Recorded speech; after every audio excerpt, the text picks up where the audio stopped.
ಇದು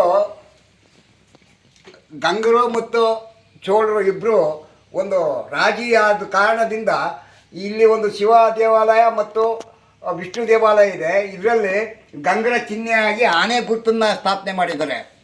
ಚೋಳರ ಗುರುತಾಗಿ ಸಿಂಹದ ಚಿಹ್ನೆ ಇದೆ. ಇವರಿಬ್ಬರು ರಾಜಿಯಿಂದ, ಈ ಇಬ್ಬರು ರಾಜರುಗಳು ಸಹ ರಾಜಿಯಿಂದ ಈ ದೇವಾಲಯಗಳನ್ನು ನಿರ್ಮಾಣ ಮಾಡಿದ್ದಾರೆ. ಕಾವೇರಿ ದಡದಲ್ಲಿ ಈಶ್ವರ ದೇವಾಲಯ ಇದೆ, ಕುಬೇರ ಮೂಲೆಯಲ್ಲಿ ಲಕ್ಷ್ಮೀ ಜನಾರ್ದನ ಸ್ವಾಮಿ ದೇವಾಲಯವಿದೆ.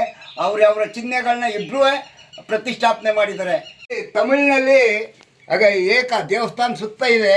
ಇದರಲ್ಲಿ ತಮಿಳಿನಲ್ಲಿ ಬರೆದಿದೆ ಪ್ರತಿಯೊಂದು ಲಿಪಿಗಳಿಗೂ ಸಹ.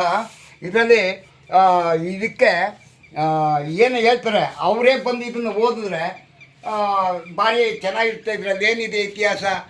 ನಾನು ಇದೇ ಗ್ರಾಮದ ಮೈಸೂರು ಜಿಲ್ಲೆ ಟಿ ನರಸೀಪುರ ತಾಲೂಕು ತಲಕಾಡು ಹೋಬಳಿ ತಡಿಮಾಲಗಿ ಗ್ರಾಮದವರು. ನನ್ನ ಹೆಸರು ದೇವರಾಜು ಅಂತ.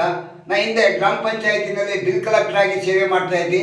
ನಾನು ನಿವೃತ್ತಿ ಹೊಂದಿದ ಮೇಲೆ ಈ ಲಕ್ಷ್ಮೀ ಜನಾರ್ದನ ಸೇವೆನ ಮಾಡ್ತಾಯಿದ್ದೀನಿ. ಈ ಲಕ್ಷ್ಮೀ ಜನಾರ್ದನ ಸ್ವಾಮಿ ದೇವಸ್ಥಾನ ಅನ್ನೋದು ಸುಮಾರು 1000 ವರ್ಷಗಳ ಹಿಂದೆ ರಾಜರಾಜನ ಚೋಳನ ಅವರ ಮಗಳಿಗೋಸ್ಕರ ನೆನಪಿನ ಕಾಣಿಕೆಯಾಗಿ ಇದನ್ನು ಇಡೀ ಕರ್ನಾಟಕದಲ್ಲಿ ಮೊದಲನೇ ದೇವಸ್ಥಾನವಾಗಿ ರಾಜರಾಜನ ಚೋಳನವರು ನಿರ್ಮಾಣ ಮಾಡಿರ್ತಾರೆ.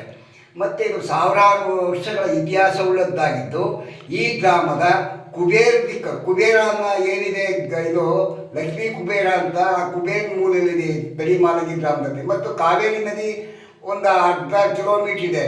ಇದು ಪವಿತ್ರವಾದ ಪುಣ್ಯಕ್ಷೇತ್ರ.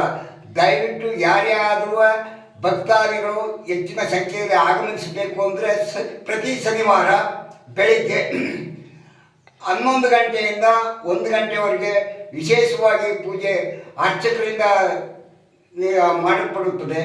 ಮತ್ತು ಇದು ಮೈಸೂರು ಜಿಲ್ಲೆ ಟಿ ನರಸೀಪುರ ತಾಲೂಕು. ಮತ್ತು ತಲಕಾಡು ಬಂದಾಗ ತಲಕಾಡಿಂದ ಕಾವೇರಿಯಿಂದ ದಾಟ್ತೀನಿ ಅಂದರೆ 1 ಕಿಲೋಮೀಟರ್ ಆಗೋದು.